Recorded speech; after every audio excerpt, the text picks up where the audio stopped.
Suamiku tega mengunciku dan ibuku di sebuah ruang bawah tanah rumah kami yang gelap. Tapi saat aku panik ketakutan, tiba-tiba ibuku berbisik.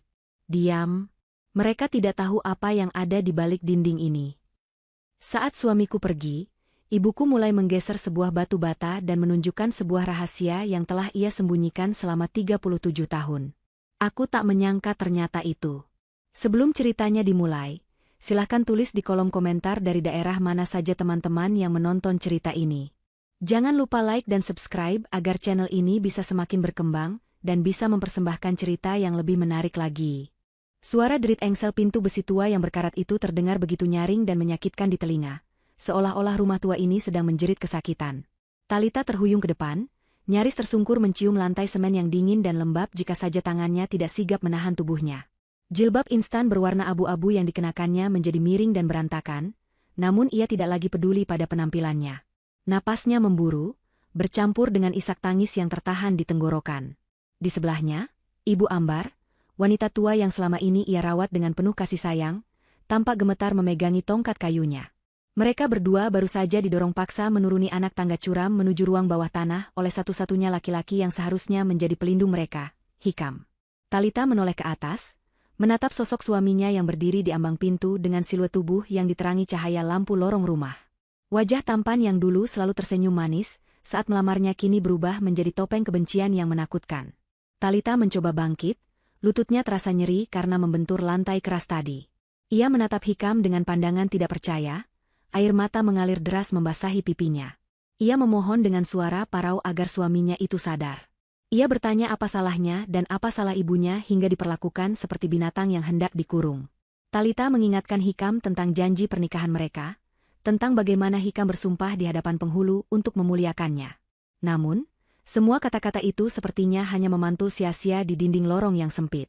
Hikam justru tertawa, sebuah tawa kering dan dingin yang membuat bulu kuduk Talita meremang. Pria itu memandang rendah ke arah mereka berdua, seolah sedang melihat sampah yang harus segera dibuang. Hikam berkata dengan nada datar, bahwa ia sudah muak dengan sandiwara rumah tangga yang membosankan ini. Ia mengaku sudah lelah berpura-pura menjadi suami yang baik dan menantu yang berbakti pada mertua yang bau tanah. Hikam melangkah mundur perlahan, tangannya memegang gagang pintu besi yang berat.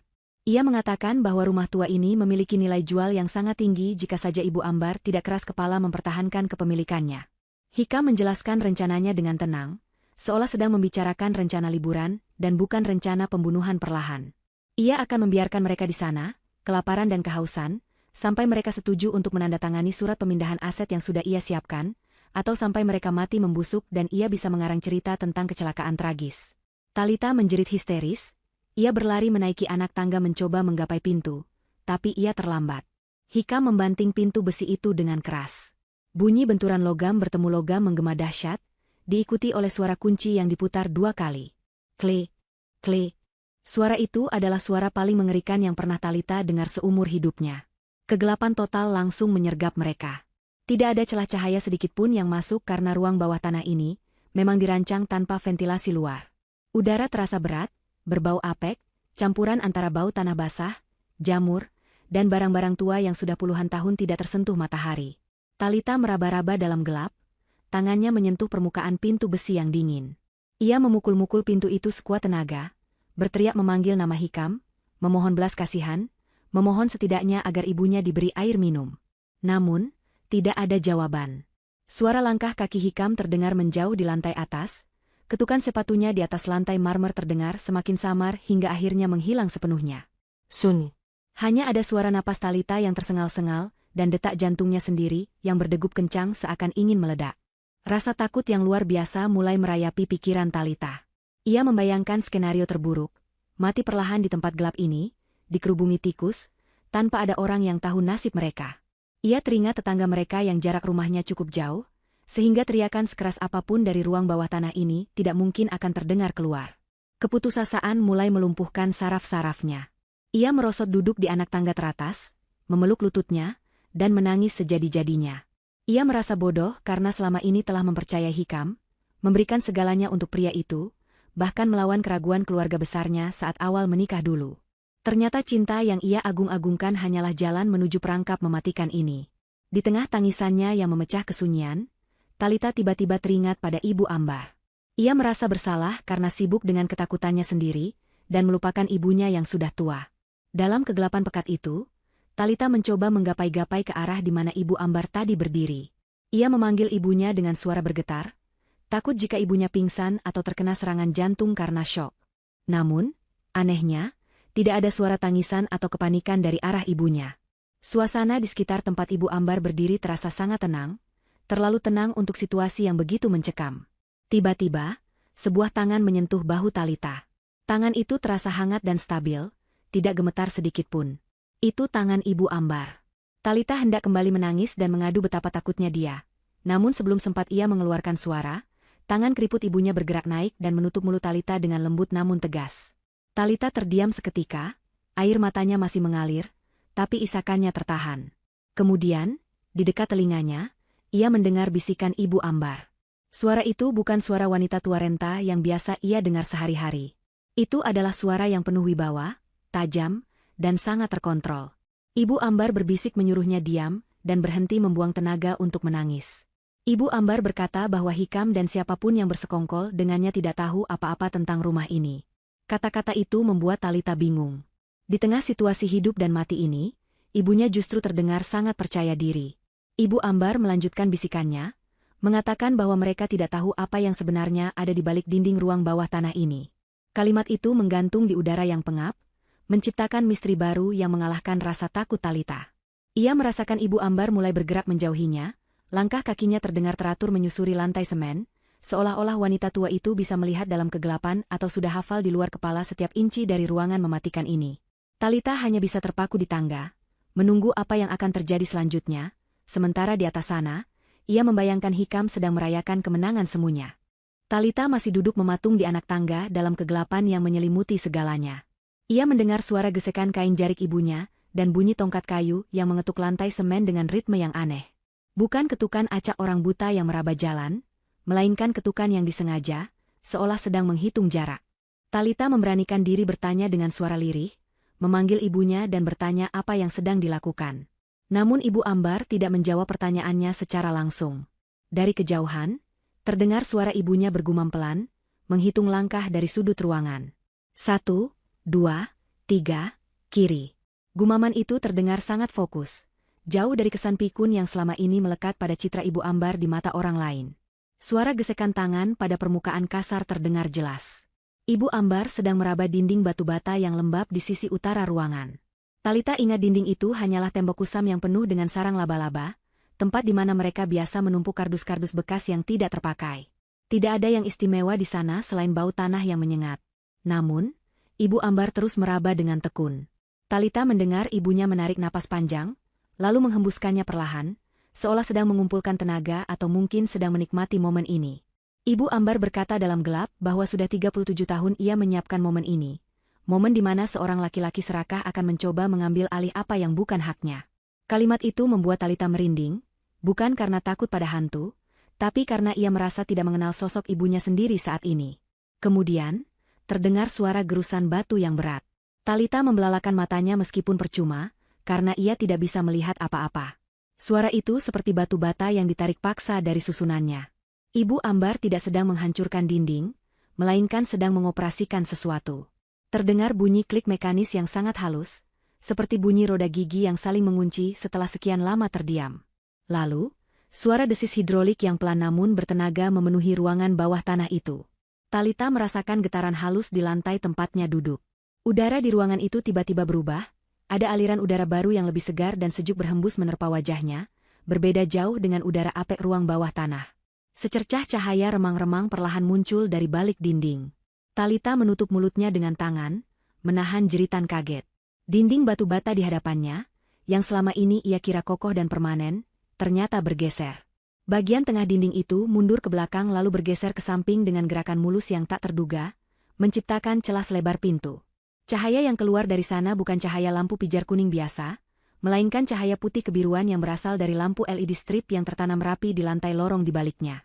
Pemandangan itu begitu kontras dengan kekumuhan ruang bawah tanah, tempat mereka disekap. Di ambang pintu rahasia itu, siluet Ibu Ambar berdiri tegak. Postur tubuhnya tidak lagi membungkuk seperti nenek-nenek tua yang sakit punggung. Ia berdiri tegap, Tongkat kayunya kini ia pegang bukan sebagai penopang tubuh, melainkan seperti seorang komandan memegang tongkat komando. Ibu Ambar menoleh ke arah Talita yang masih terpaku di tangga. Wajah ibunya diterangi cahaya samar dari lorong, memperlihatkan ekspresi yang belum pernah Talita lihat sebelumnya. Tatapan mata yang tajam, penuh determinasi, dan senyum tipis yang menyeratkan kemenangan. Ibu Ambar melambaikan tangannya, memanggil Talita untuk mendekat dan masuk ke dalam. Ia berkata bahwa sudah waktunya Talita mengetahui siapa sebenarnya keluarga mereka, dan apa yang telah ia lindungi selama hampir 4 dekade dari orang-orang seperti Hikam. Dengan kaki gemetar, Talita memaksakan diri berdiri dan berjalan mendekati celah dinding itu. Semakin dekat ia melangkah, semakin jelas ia melihat apa yang ada di baliknya. Itu adalah sebuah lorong pendek yang berujung pada sebuah ruangan luas. Dinding lorong itu bukan terbuat dari batu bata kasar, melainkan dilapisi panel-panel logam dan kayu jati yang terlihat mahal dan kokoh. Talita melangkah melewati ambang pintu, dan seketika itu juga dinding batu bata di belakangnya menutup kembali secara otomatis dengan suara mendesing pelan, mengunci mereka di dalam area rahasia itu, dan meninggalkan kegelapan ruang bawah tanah di sisi luar. Kini mereka aman, tersembunyi di dalam perut rumah mereka sendiri. Pemandangan di depan mata Talita membuatnya lupa bernapas sejenak. Ruangan ini seperti kapsul waktu yang canggih. Ada deretan lemari arsip baja yang tersusun rapi, sebuah meja kerja besar dari kayu mahoni dengan tumpukan dokumen, dan yang paling mengejutkan adalah dinding yang dipenuhi layar monitor. Beberapa monitor terlihat tua dengan tabung cembung khas tahun 80-an namun masih menyala terang. Sementara beberapa perangkat lain terlihat lebih modern, seolah ruangan ini terus diperbarui dari masa ke masa secara diam-diam. Di sudut ruangan terdapat dapur kecil lengkap dengan persediaan makanan kaleng, air minum galon, dan sebuah generator listrik yang berdengung sangat halus, nyaris tak terdengar. Ibu Ambar berjalan menuju kursi kerja besar di depan deretan monitor itu. Ia duduk dengan gerakan luwes, lalu jemarinya yang keriput dengan lincah menari di atas papan tombol kontrol yang penuh dengan saklar dan tuas. Talita mendekat, matanya menyapu sekeliling ruangan dengan takjub dan bingung. Ia bertanya tempat apa ini sebenarnya. Ibu Ambar menjawab tanpa menoleh, matanya fokus pada layar-layar di depannya. Ia menjelaskan bahwa ayah Talita, yang meninggal sebelum Talita bisa mengingat wajahnya, bukan hanya seorang pedagang biasa seperti yang diceritakan selama ini. Ayahnya adalah seorang arsitek jenius yang paranoid, seorang perancang sistem keamanan untuk orang-orang kaya yang takut hartanya dicuri. Ruangan ini adalah mahakarya terakhirnya, sebuah ruang kendali, panic room, yang ia bangun khusus untuk melindungi istri dan anaknya dari ancaman musuh bisnisnya di masa lalu. Ibu Ambar menunjuk ke salah satu layar monitor terbesar di tengah. Layar itu menampilkan gambar hitam putih yang tajam dari kamera CCTV. Talita membelalakan matanya saat mengenali ruangan yang ada di layar itu. Itu adalah ruang tamu rumah mereka di lantai atas. Di sana, terlihat Hikam sedang duduk santai di sofa kulit kesayangan Talita, kakinya diangkat ke atas meja, dengan sebatang rokok menyala di tangannya. Ia tidak sendirian. Seorang wanita muda berambut panjang dengan pakaian ketat masuk ke dalam bingkai layar, membawa 2 gelas minuman. Itu Elisa, teman arisan Talita yang selama ini ia anggap sahabat. Elisa duduk di pangkuan Hikam, dan mereka berdua tertawa lepas, seolah merayakan kematian Talita dan ibunya. Darah Talita mendidih melihat pemandangan itu. Pengkhianatan itu terasa berkali-kali lipat lebih menyakitkan. Sahabat dan suaminya sendiri bersekongkol menghancurkan hidupnya. Namun, Ibu Ambar menekan sebuah tombol merah di panel kontrol, dan suara dari ruang tamu itu tiba-tiba terdengar jernih melalui pengeras suara di ruangan rahasia tersebut. Mereka bisa mendengar percakapan Hikam dan Elisa dengan sangat jelas. Hikam sedang berkata pada Elisa bahwa besok pagi mereka akan memanggil notaris Pak Burhan untuk mengurus surat kematian Talita dan ibunya, dengan alasan kebocoran gas di ruang bawah tanah. Ibu Ambar memutar kursi kerjanya menghadap Talita. Wajahnya tenang, tapi matanya menyala dengan api kemarahan yang dingin. Ia berkata kepada putrinya bahwa malam ini Hikam berpikir dia adalah raja di istana ini, tapi dia salah besar.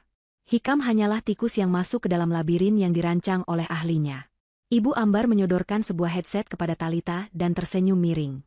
Ia mengajak Talita untuk mulai bermain, karena mulai detik ini, merekalah yang memegang kendali atas setiap pintu, setiap jendela, setiap lampu, dan setiap aliran listrik di rumah itu.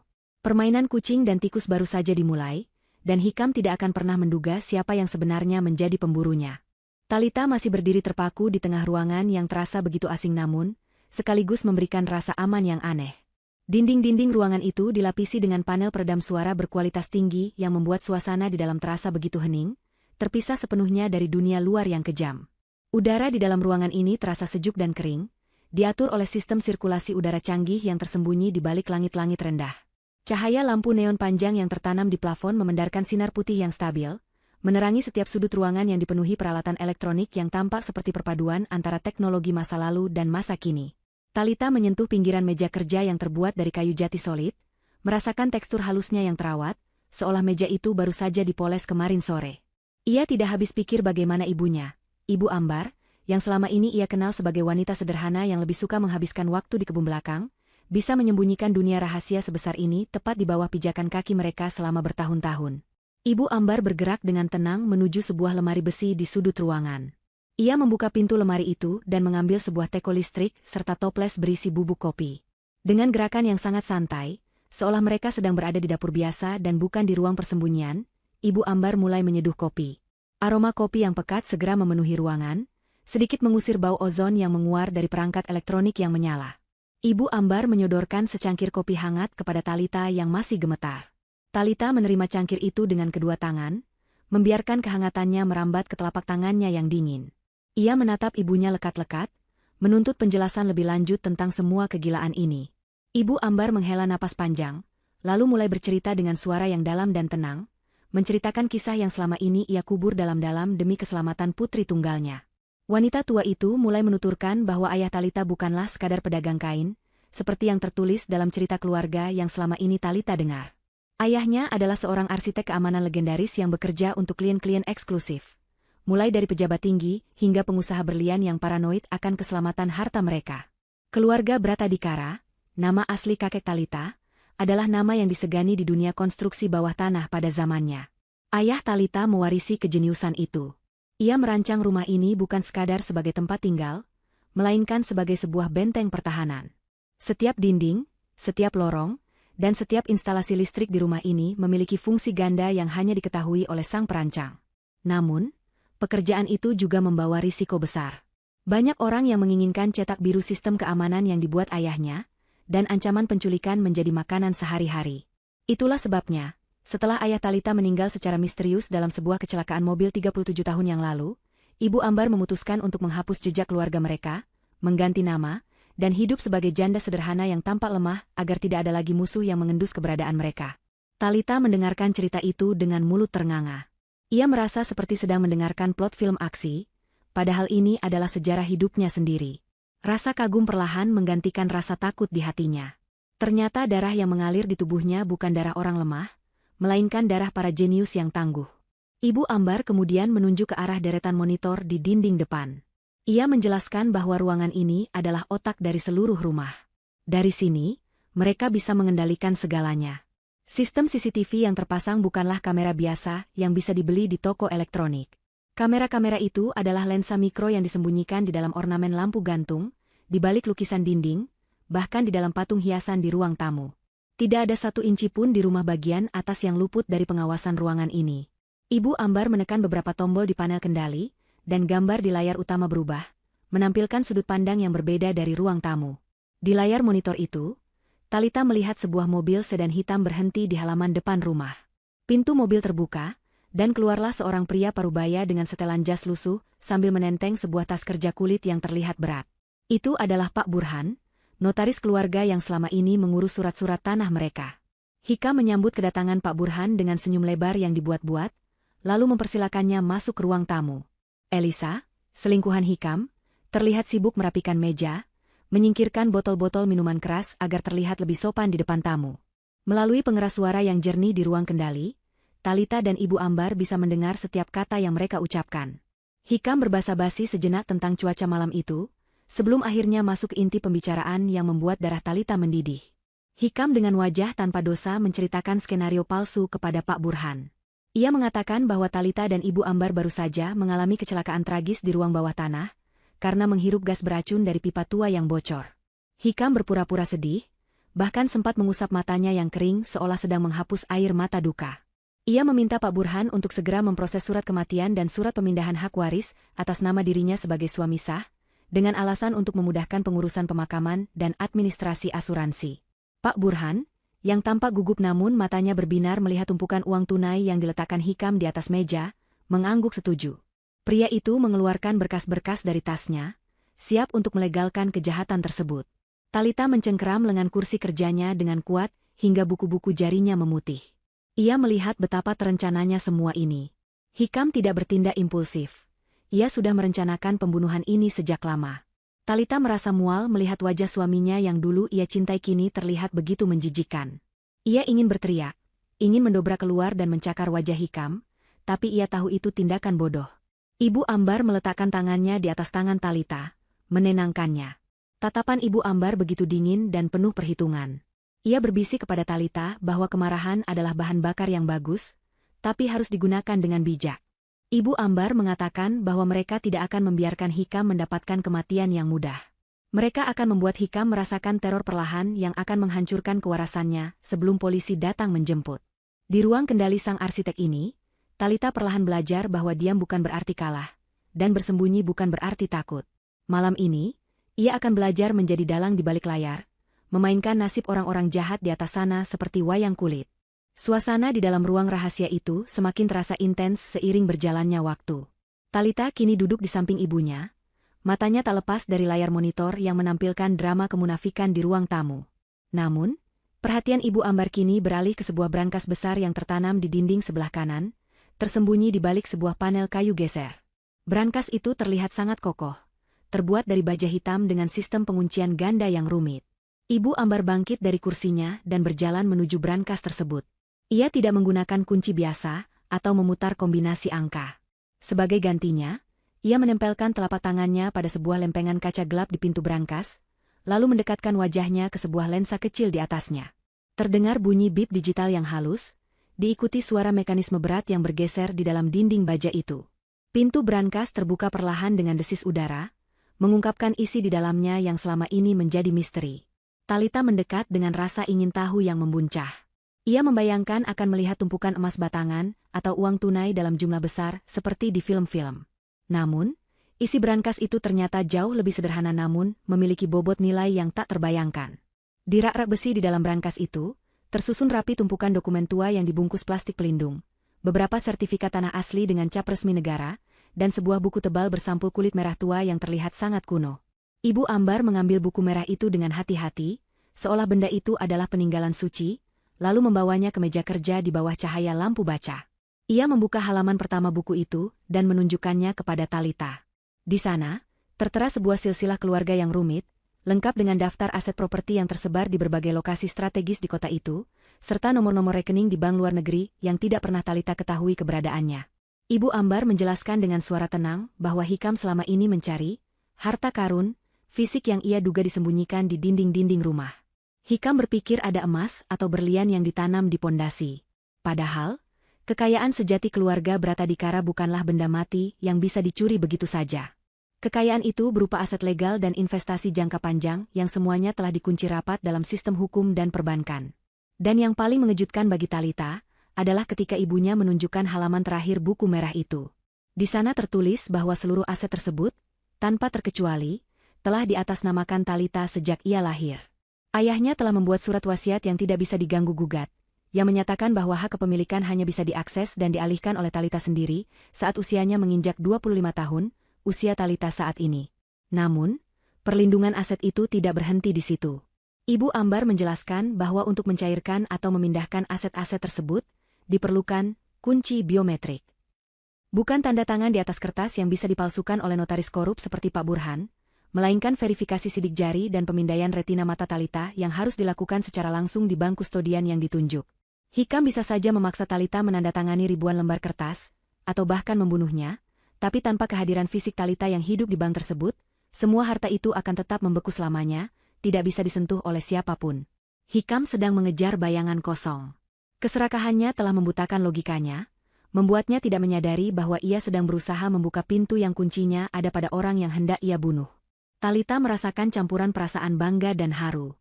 Ayahnya, yang tidak pernah ia kenal, ternyata begitu mencintainya hingga merancang perlindungan yang begitu sempurna, bahkan melampaui kematiannya sendiri. Kesadaran ini membangkitkan keberanian baru dalam diri Talita. Ia bukan lagi korban yang tidak berdaya. Ia adalah pemilik sah dari segalanya, dan Hikam hanyalah seorang penyusup yang harus diusir. Talita menatap layar monitor lagi.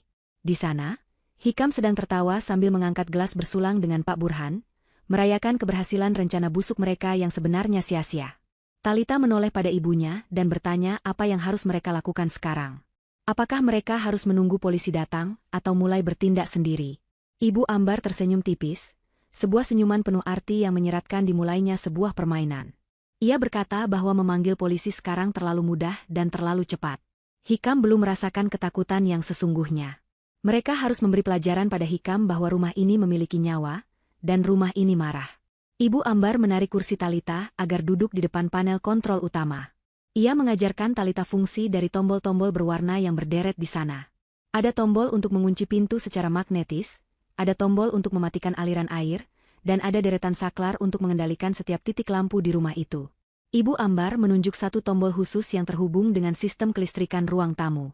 Ia memberi isyarat pada Talita untuk menekannya. Dengan tangan yang kini mantap, Talita menekan tombol itu. Di layar monitor, efeknya terjadi seketika. Lampu kristal besar yang menggantung mewah di tengah ruang tamu tiba-tiba berkedip. Bukan sekadar mati nyala biasa, melainkan berkedip dengan pola ritmis yang aneh. Hikam, Elisa, dan Pak Burhan sontak terdiam, mendongak menatap lampu yang berulah itu. Talita menekan tombol itu lagi dengan pola tertentu yang diajarkan ibunya. Lampu itu berkedip panjang, lalu pendek, lalu panjang lagi. Di dalam keheningan ruang tamu yang mulai mencekam, kedipan lampu itu seolah mengirimkan pesan sandi Morse. Engete. Tentu saja Hikam tidak mengerti kode Morse, tapi efek psikologisnya langsung terasa. Suasana pesta kemenangan mereka rusak seketika. Hikam terlihat gusar, ia bangkit berdiri dan memukul saklar lampu di dinding, mengira ada korsleting. Namun lampu itu tidak menurut padanya.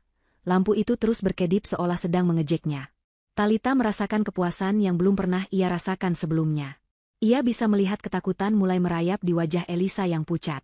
Pak Burhan tampak gelisah, mulai membereskan berkas-berkasnya dengan terburu-buru, naluri pengecutnya mulai bereaksi terhadap atmosfer yang tidak beres itu. Ibu Ambar berbisik di telinga Talita, menyuruhnya untuk meningkatkan intensitas teror.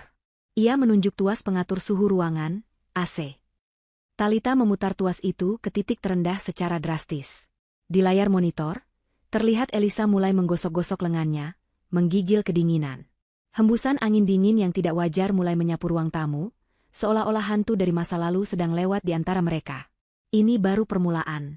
Di balik dinding rahasia itu, Talita dan Ibu Ambar bersiap untuk mengubah malam yang seharusnya menjadi pesta kemenangan Hikam menjadi malam panjang yang penuh mimpi buruk.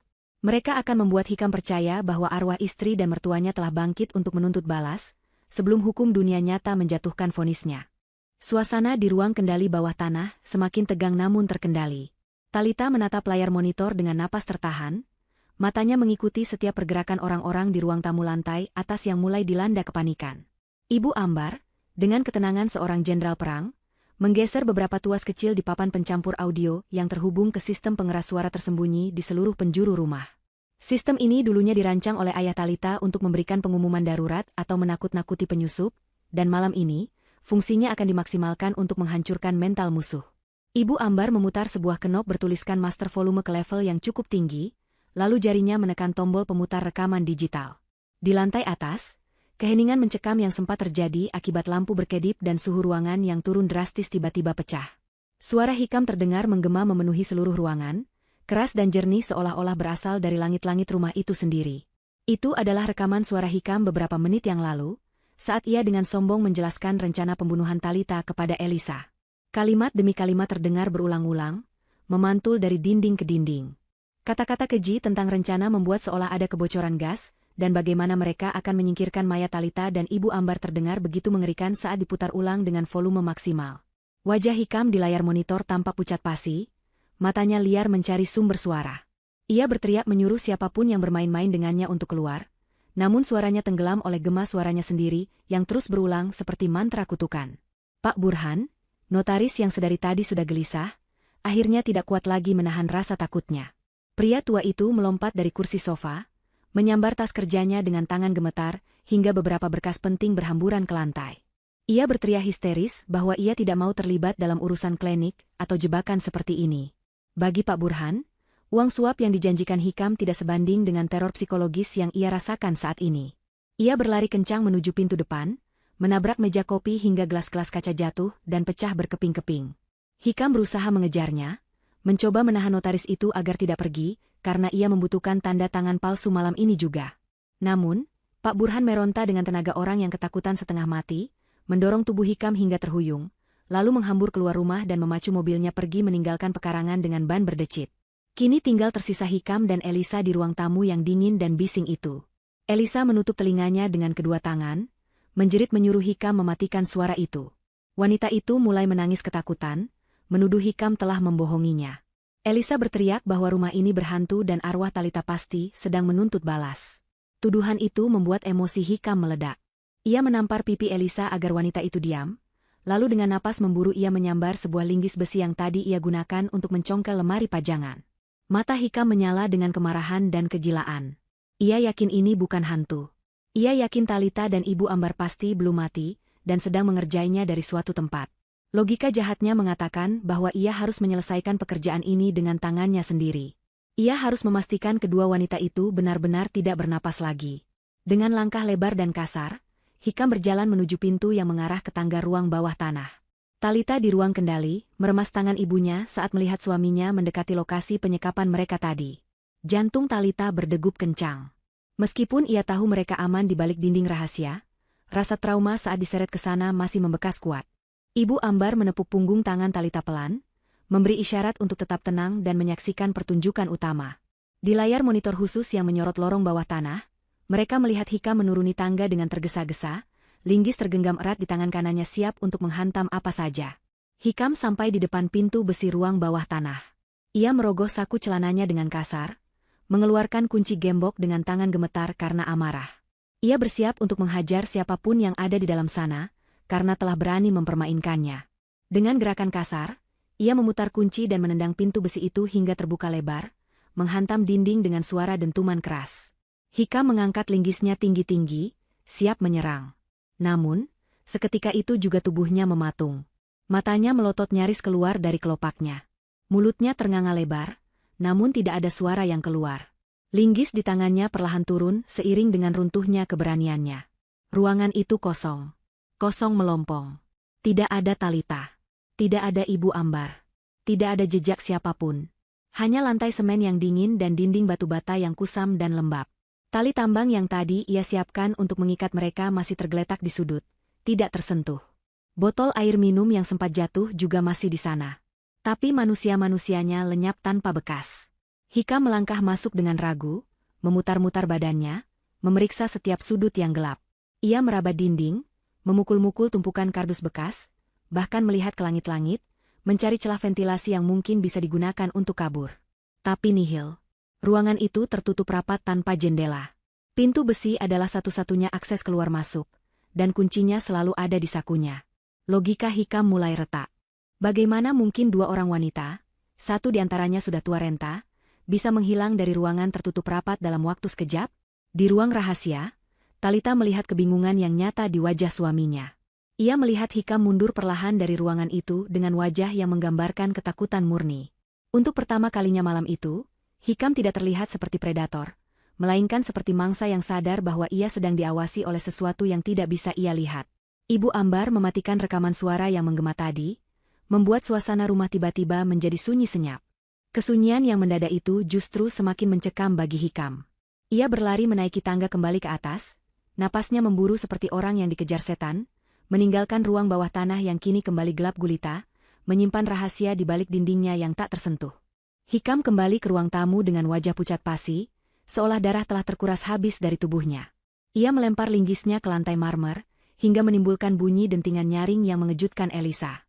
Wanita itu masih meringkuk di sofa, wajahnya sembab karena air mata. Saat melihat Hikam kembali sendirian tanpa membawa siapa-siapa, Elisa semakin histeris. Ia bertanya dengan suara gemetar di mana mayat mereka, atau apakah mereka benar-benar hantu. Hikam tidak menjawab. Ia hanya mondar-mandir di tengah ruangan, menjambak rambutnya sendiri dengan frustrasi. Pikirannya berkecamuk antara logika dan mistis. Ia bergumam sendiri, mengatakan bahwa itu tidak mungkin. Mustahil manusia bisa menembus tembok. Namun fakta bahwa ruangan itu kosong terus menghantuinya.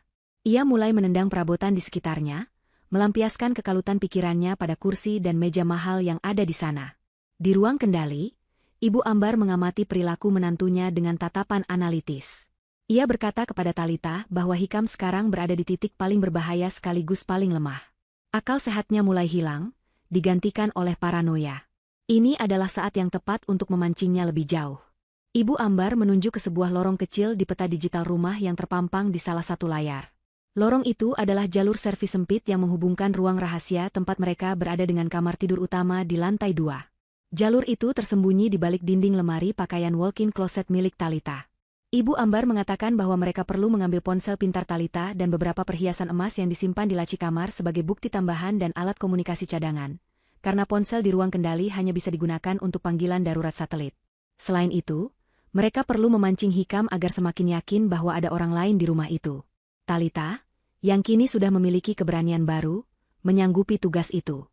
Ia tahu seluk-beluk kamarnya sendiri lebih baik dari siapapun.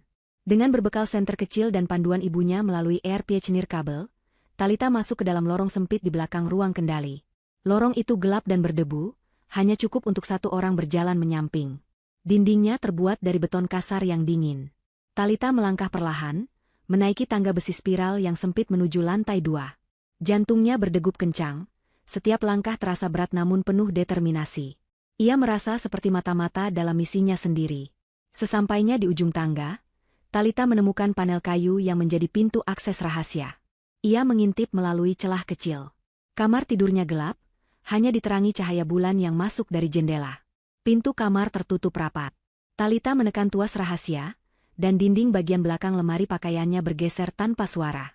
Ia menyelinap masuk ke dalam kamar, aroma parfum Hikam yang tertinggal di bantal membuat perutnya mual, namun ia menepis perasaan itu. Dengan gerakan cepat dan efisien, ia membuka laci nakas, mengambil ponselnya yang disita Hikam tadi siang, serta kotak perhiasan berisi kalung berlian pemberian ibunya.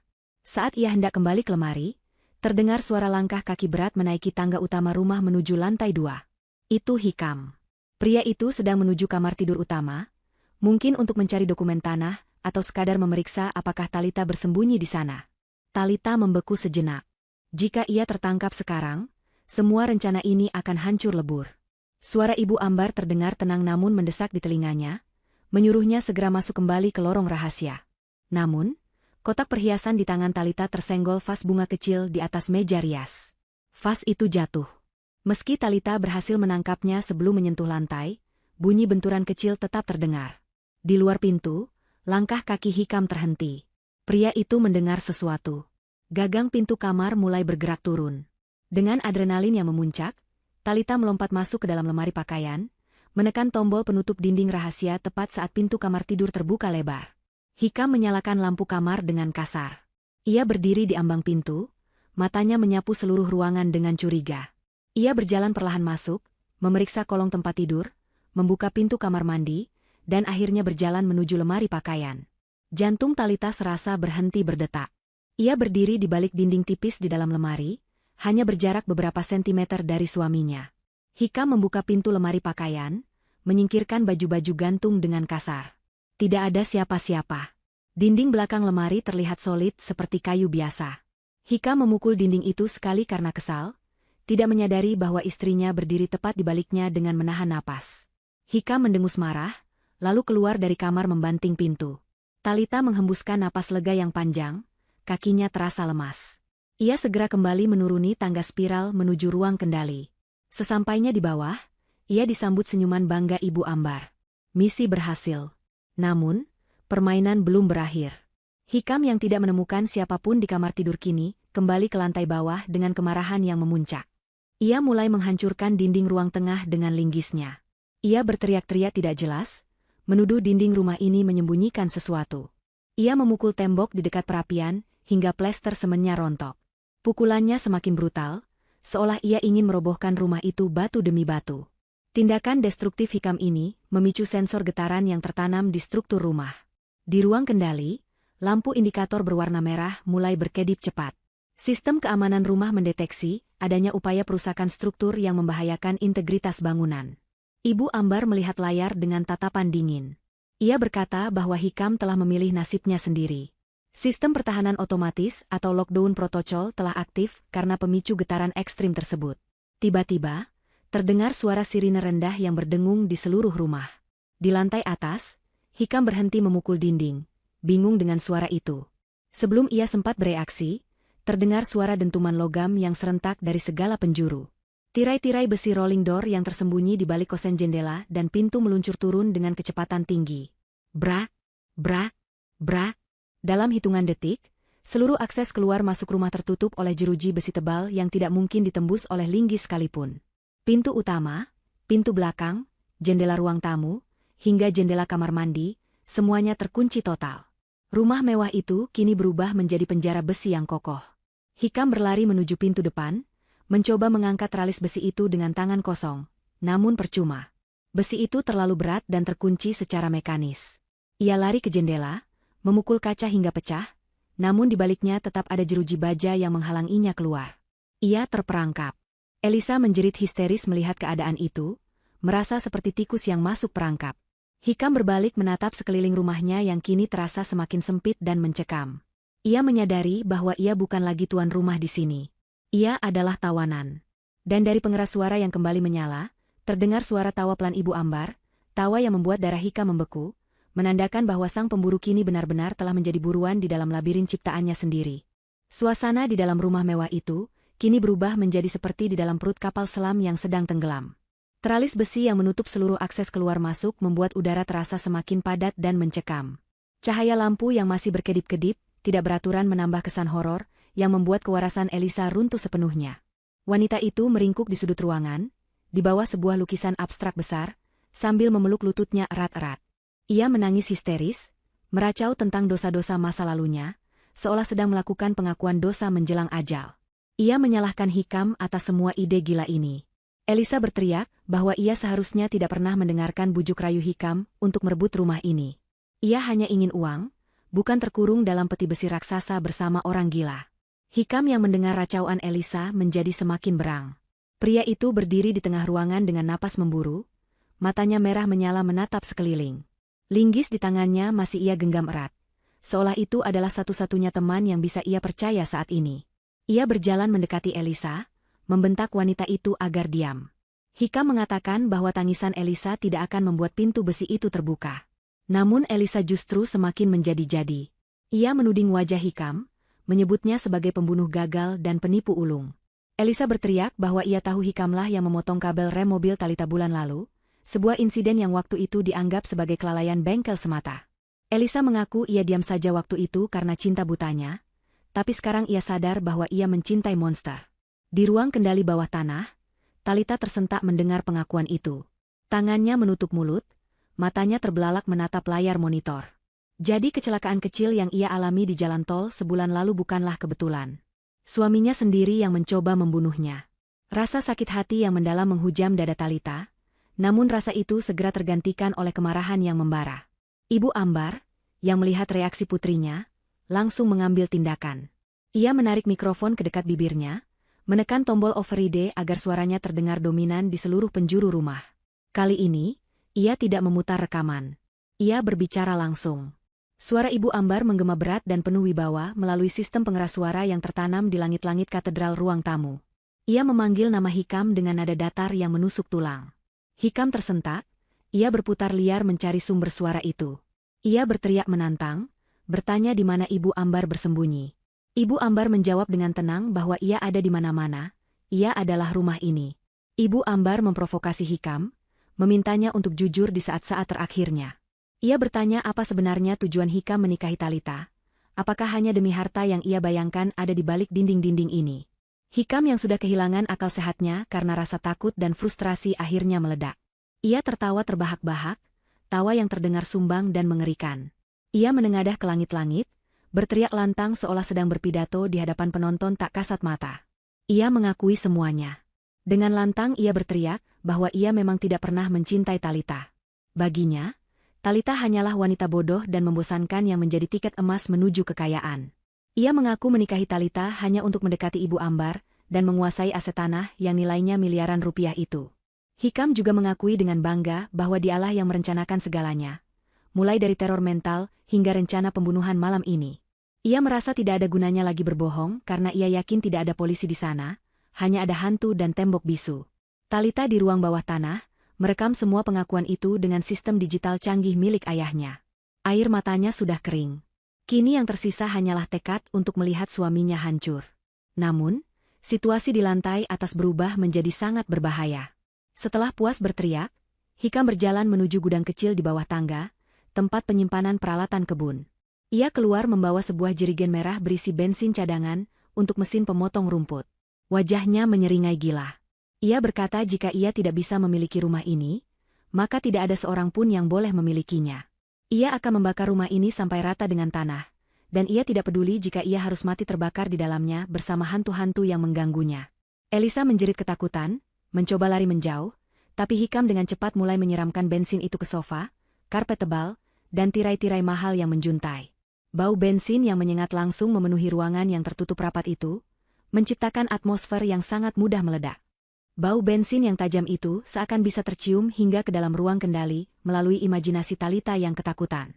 Di layar monitor, ia melihat Hikam mengeluarkan korek api gas dari sakunya.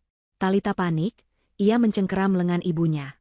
Ia berteriak bahwa Hikam benar-benar gila dan akan membunuh mereka semua. Jika api tersulut di ruangan tertutup seperti itu, ledakannya akan dahsyat, dan panasnya bisa merambat hingga ke ruang bawah tanah, atau setidaknya menghancurkan rumah warisan ayah Talita yang sangat berharga. Talita memohon pada ibunya untuk melakukan sesuatu, untuk membuka pintu atau memanggil pemadam kebakaran sekarang juga.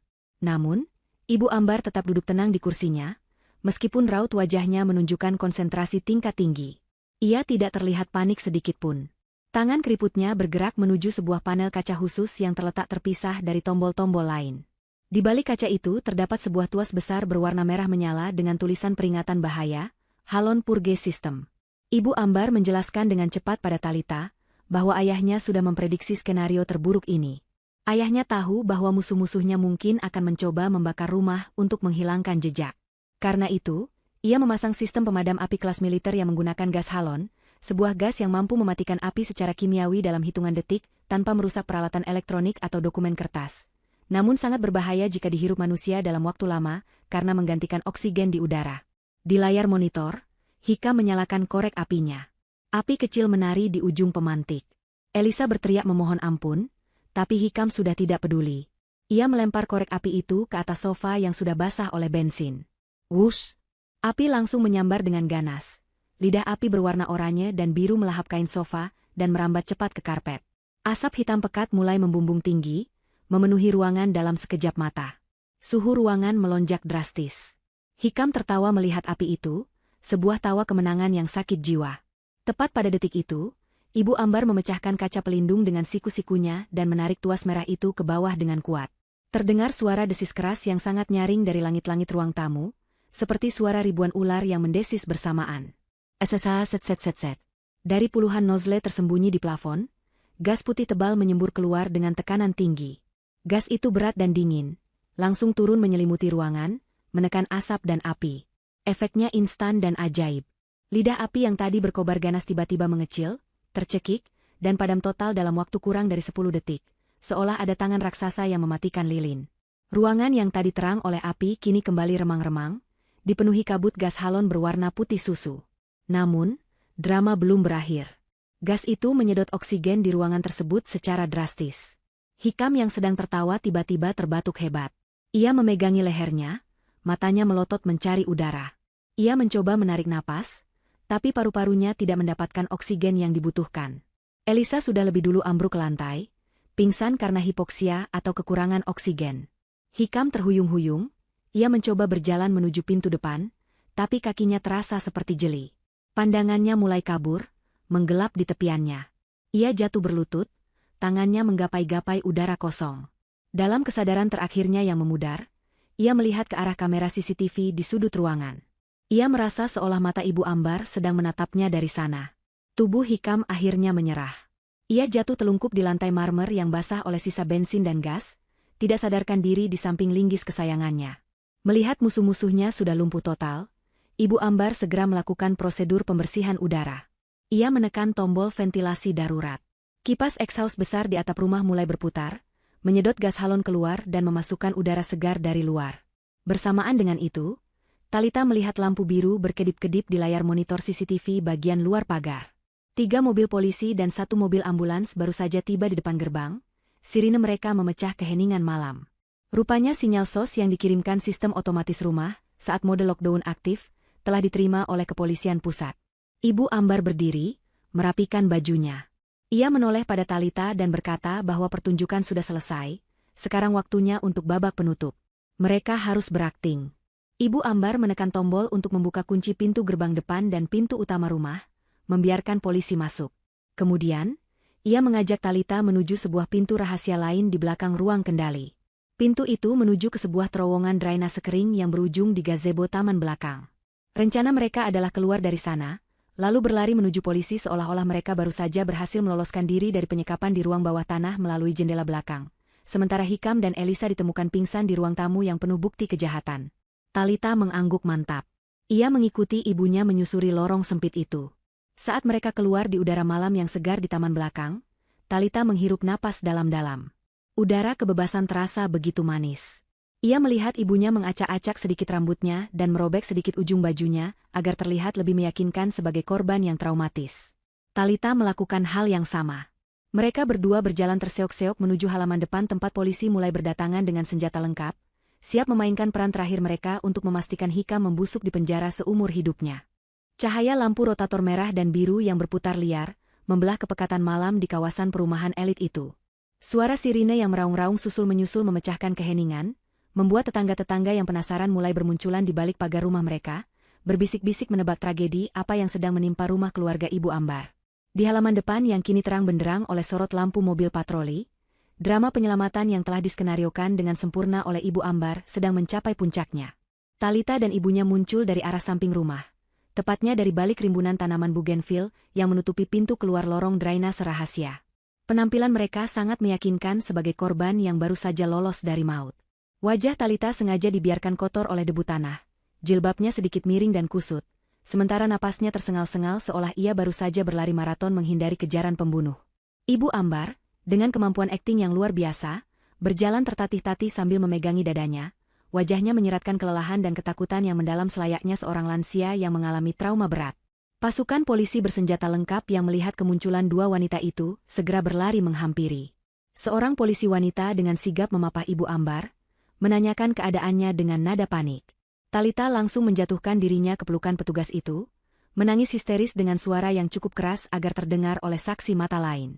Di sela-sela tangisannya, ia meracau tentang suaminya yang mengamuk, tentang ancaman pembunuhan, dan tentang api yang hendak membakar mereka semua. Talita menunjuk-nunjuk ke arah pintu depan rumah yang terbuka, memohon agar polisi segera menangkap Hikam sebelum pria itu melukai orang lain atau menghancurkan rumah peninggalan ayahnya. Petugas kepolisian yang mendengar kesaksian awal yang begitu emosional itu tidak membuang waktu. Komandan Regu segera memberi isyarat tangan kepada tim taktis untuk menyerbu masuk ke dalam rumah. Dengan gerakan terkoordinasi, mereka merangsek masuk melalui pintu depan dengan senjata teracung, siap menghadapi pelaku yang dilaporkan berbahaya dan bersenjata tajam. Di dalam ruang tamu yang megah namun kini berantakan, pemandangan yang menyambut para polisi sungguh memberatkan bagi Hikam. Kabut putih sisa gas halon masih menggantung tipis di udara setinggi lutut, menciptakan suasana surrealis seperti di medan perang. Bau bensin yang sangat menyengat langsung menusuk hidung siapapun yang melangkah masuk, menjadi bukti tak terbantahkan adanya niat pembakaran. Hikam ditemukan tergeletak tak sadarkan diri di lantai marmer yang dingin. Posisinya telungkup di dekat sofa kulit yang sebagian permukaannya hangus terbakar. Di dekat tangan kanannya, tergeletak sebuah linggis besi berat yang ujungnya tergores ke tembok, seolah baru saja digunakan untuk menghantam sesuatu yang keras. Sebuah jerigen bensin berwarna merah tergeletak kosong di sisi lain, tutupnya terbuka, menjadi saksi bisu kegilaan yang baru saja terjadi. Tak jauh dari sana, Elisa juga ditemukan pingsan, tubuhnya meringkuk di sudut ruangan dekat lemari hias yang kacanya pecah berantakan. Petugas medis yang datang menyusul tim taktis segera memeriksa denyut nadi Hikam dan Elisa. Keduanya masih hidup, hanya pingsan akibat kekurangan oksigen sementara yang disebabkan oleh sistem pemadam otomatis. Dengan cekatan, para medis memasangkan masker oksigen ke wajah mereka. Saat oksigen murni mulai mengalir ke paru-parunya, Hikam tersentak bangun. Ia terbatuk-batuk hebat, matanya terbuka lebar dengan pandangan nanar yang penuh kebingungan. Hal pertama yang ia rasakan adalah rasa sakit yang tajam di pergelangan tangannya. Ia mencoba menggerakkan tangannya ke depan untuk melepas masker oksigen, namun tertahan. Tangannya terkunci kuat di belakang punggung. Suara klik logam yang dingin menyadarkannya bahwa ia telah diborgol. Dua orang polisi bertubuh kekar memegang bahunya, menekannya agar tetap tiarap di lantai. Kesadaran Hikam perlahan pulih sepenuhnya, dan memori terakhir sebelum ia pingsan kembali menghantamnya. Ia ingat api, ia ingat tawa kemenangannya, lalu ia ingat desis ular dari langit-langit dan kegelapan yang mencekik. Hikam mendongak, melihat sekeliling ruangan yang kini dipenuhi seragam polisi. Ia melihat jerigen bensin, melihat linggisnya yang disita petugas sebagai barang bukti. Namun, otaknya yang sudah terlanjur rusak oleh paranoia menolak menerima kenyataan. Ia mulai meronta, berteriak-teriak memanggil nama Talita dan Ibu Ambar dengan nada penuh kebencian. Ia berteriak kepada polisi bahwa mereka harus memeriksa ruang bawah tanah. Hikam bersikeras bahwa ia telah mengurung istri dan mertuanya di sana, dan bahwa mereka pasti masih di sana, atau mungkin mereka adalah hantu yang bisa menembus tembok. Racauannya tentang dinding yang memakan manusia, dan hantu yang mematikan lampu, terdengar sangat tidak masuk akal di telinga para petugas, membuat mereka semakin yakin bahwa pria ini sedang berada di bawah pengaruh obat-obatan terlarang atau mengalami gangguan jiwa berat. Di luar rumah, Talita dan Ibu Ambar sedang duduk di bumper belakang mobil ambulans, diselimuti handuk tebal oleh petugas medis. Seorang detektif muda mendekati mereka untuk meminta keterangan awal. Talita, dengan air mata yang masih mengalir namun tatapan yang tajam, menyerahkan sebuah benda kepada detektif itu. Itu adalah laptop kerjanya yang ia bawa keluar dari ruang rahasia. Talita mengatakan bahwa secara tidak sengaja laptop itu merekam kejadian di ruang tamu, karena ia lupa mematikan fitur perekam suara saat sedang bekerja tadi sore. Detektif itu memutar rekaman tersebut di hadapan Talita dan beberapa petugas lain. Suara Hikam terdengar jelas dan jernih, memecah keheningan malam. Setiap kata yang diucapkan Hikam terekam dengan sempurna. Pengakuannya tentang rencana pembunuhan berencana, pengakuannya tentang tidak pernah mencintai Talita, dan teriakannya yang penuh kegilaan saat hendak membakar rumah. Aku akan membakar rumah ini sampai rata dengan tanah. Suara itu menggema dari pengeras suara laptop, menjadi vonis yang tak terbantahkan. Wajah detektif itu mengeras. Bukti ini sudah lebih dari cukup untuk menjerat Hikam dengan pasal berlapis. Mulai dari kekerasan dalam rumah tangga, percobaan pembunuhan berencana, hingga pembakaran properti dengan sengaja. Saat Hikam digelandang keluar rumah oleh dua petugas, ia melewati kerumunan tetangga yang menatapnya dengan pandangan jijik dan takut. Kilatan lampu kamera wartawan kriminal yang datang mendengar siaran radio polisi mulai menyambar-nyambar wajahnya, mengabadikan momen kejatuhan seorang suami yang serakah. Tepat sebelum dimasukkan ke dalam mobil patroli, langkah Hikam terhenti. Ia melihat ke arah ambulans. Di sana, Ibu Ambar duduk dengan tenang, selimut menutupi bahunya. Tidak ada lagi jejak wanita tua yang lemah dan sakit-sakitan.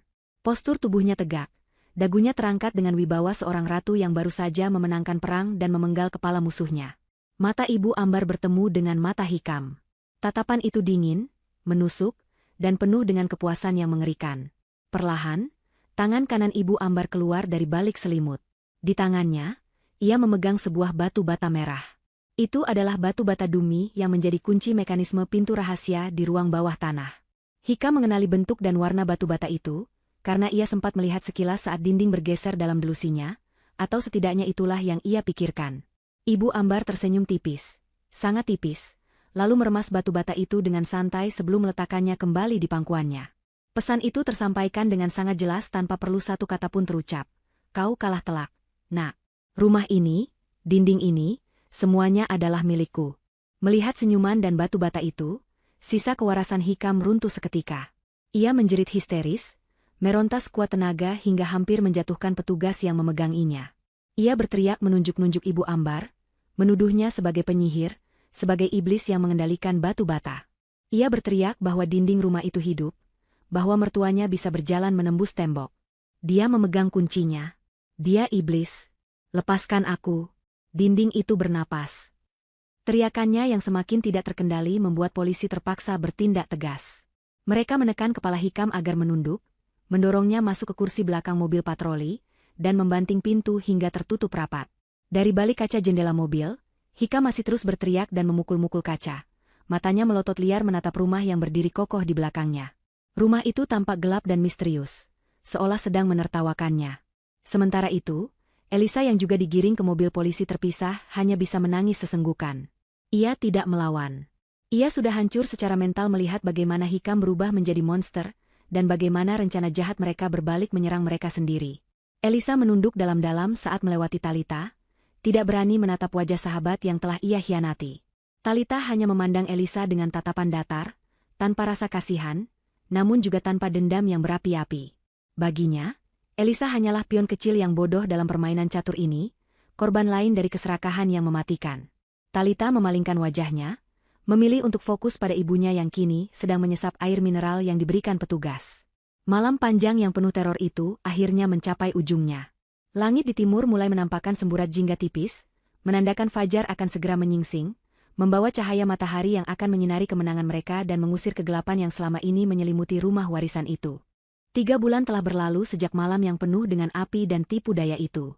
Musim hujan yang lembab dan suram kini telah berganti menjadi musim kemarau yang cerah. Langit biru bersih membentang di atas kota, seolah turut merayakan kebebasan baru yang dirasakan oleh penghuni rumah di jalan utama itu. Rumah mewah yang dulunya terasa suram, angker, dan dipenuhi oleh aura ketakutan kini telah berubah wajah sepenuhnya. Talita memutuskan untuk melakukan renovasi besar-besaran segera setelah kasus hukum selesai. Ia ingin menghapus jejak Hikam dari setiap sudut rumah. Dinding-dinding ruang tamu yang sempat hangus dan berbau asap kini telah dicat ulang dengan warna krem gading yang hangat dan elegan. Tirai-tirai berat yang dulu dipilih Hikam untuk menutupi jendela telah diganti dengan tirai tipis berwarna putih, membiarkan sinar matahari pagi dan angin segar masuk dengan leluasa ke dalam rumah, mengusir lembab dan kenangan buruk yang pernah bersarang di sana. Talita berdiri di tengah ruang tamu yang baru, memandangi sebuah lukisan besar yang baru saja dipasang di dinding utama. Lukisan itu adalah potret kakeknya, Tuan Bratadikara, sang arsitek jenius. Dalam lukisan itu, sang kakek memegang gulungan kertas cetak biru sambil tersenyum misterius, seolah ia tahu bahwa cucunya baru saja berhasil memecahkan teka-teki terbesar yang ia tinggalkan. Talita tersenyum balik pada lukisan itu. Penampilan Talita pun kini telah berubah. Tidak ada lagi wanita muda yang terlihat ragu-ragu dan selalu menunduk patuh.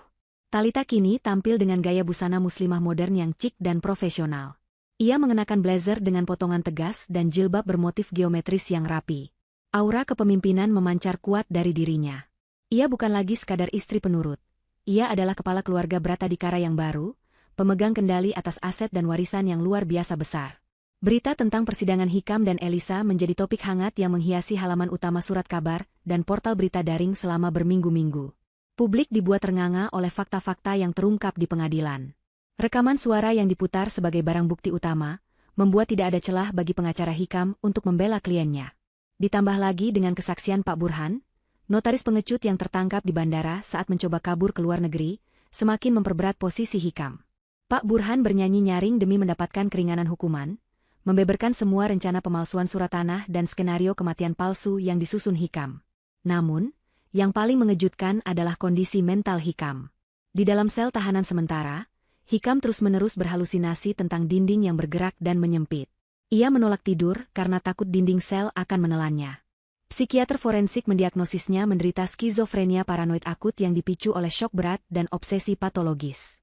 Hakim akhirnya menjatuhkan vonis yang dianggap sangat adil oleh Talita. Hikam dinyatakan bersalah atas percobaan pembunuhan berencana, namun karena kondisi jiwanya, ia tidak dikirim ke penjara umum, melainkan ke bangsal isolasi rumah sakit jiwa daerah dengan pengamanan maksimum untuk seumur hidupnya. Di sana, ia akan menghabiskan sisa hidupnya terkurung dalam ruangan empuk berwarna putih, selamanya dihantui oleh ketakutannya sendiri terhadap dinding.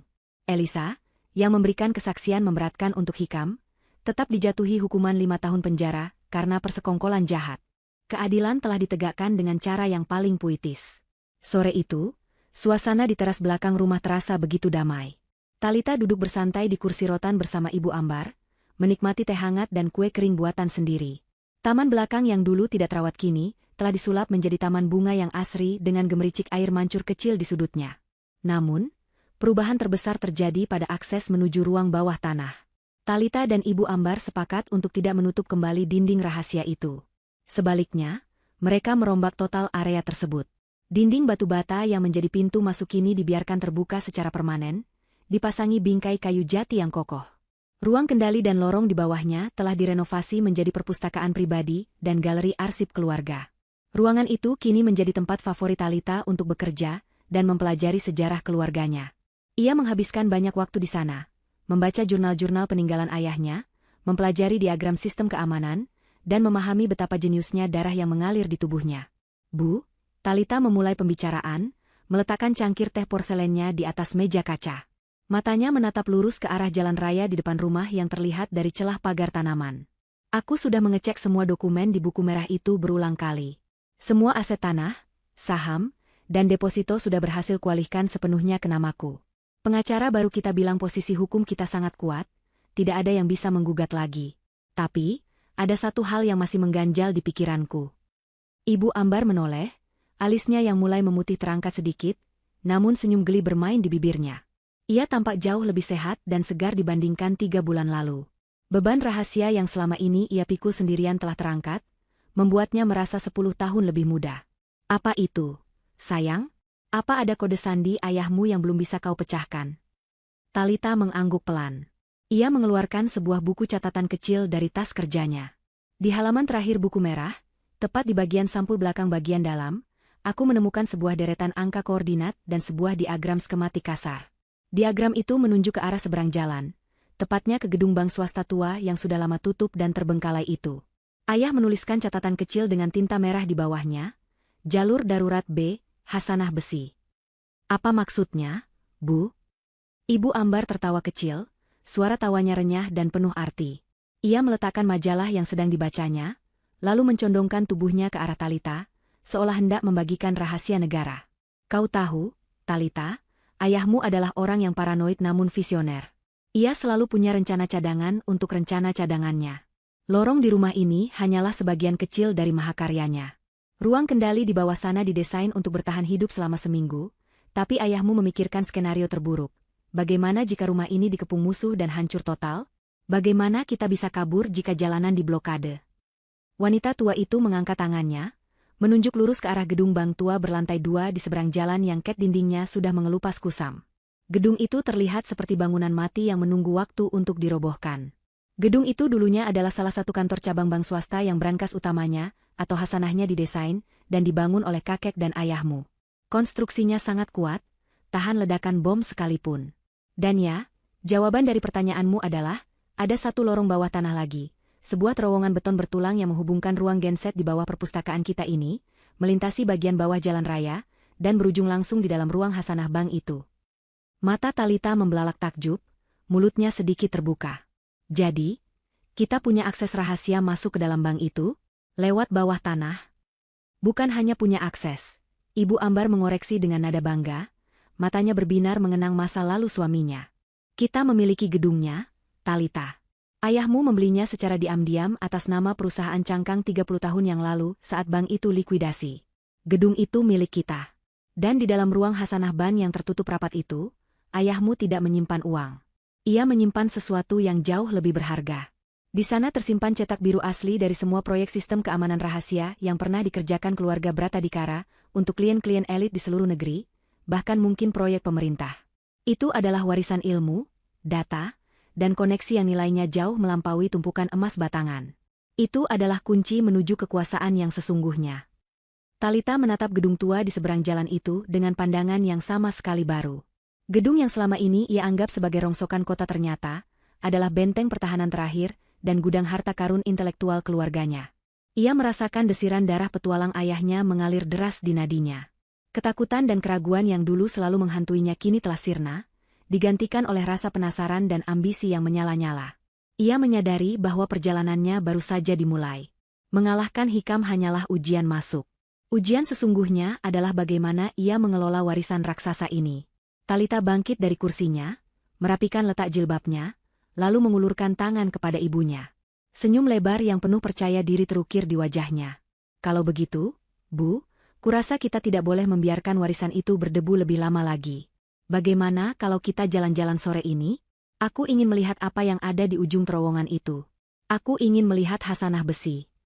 Ibu Ambar menyambut uluran tangan putrinya dengan genggaman erat yang hangat. Ia berdiri dengan mantap, tanpa bantuan tongkat. Ide yang bagus, Nak. Ayo kita buka babak baru sejarah keluarga ini. Kunci masternya ada di kalung liontin yang kau pakai sekarang. Talita meraba liontin kalung yang selama ini ia kira hanya perhiasan biasa, lalu tersenyum menyadari betapa banyaknya rahasia yang disembunyikan ibunya di tempat terbuka. Ibu dan anak itu berjalan bersisian masuk ke dalam rumah, menuju perpustakaan bawah tanah, siap untuk menelusuri lorong gelap menuju masa depan yang cerah.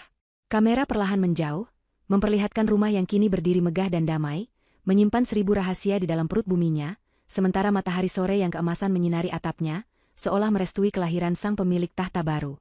Kisah tentang ketakutan telah berakhir, berganti menjadi kisah tentang kekuatan dan warisan yang tak tergoyahkan. Yang tak tergoyahkan. Yang tak tergoyahkan. Yang tak tergoyahkan. Yang tak tergoyahkan. Yang tak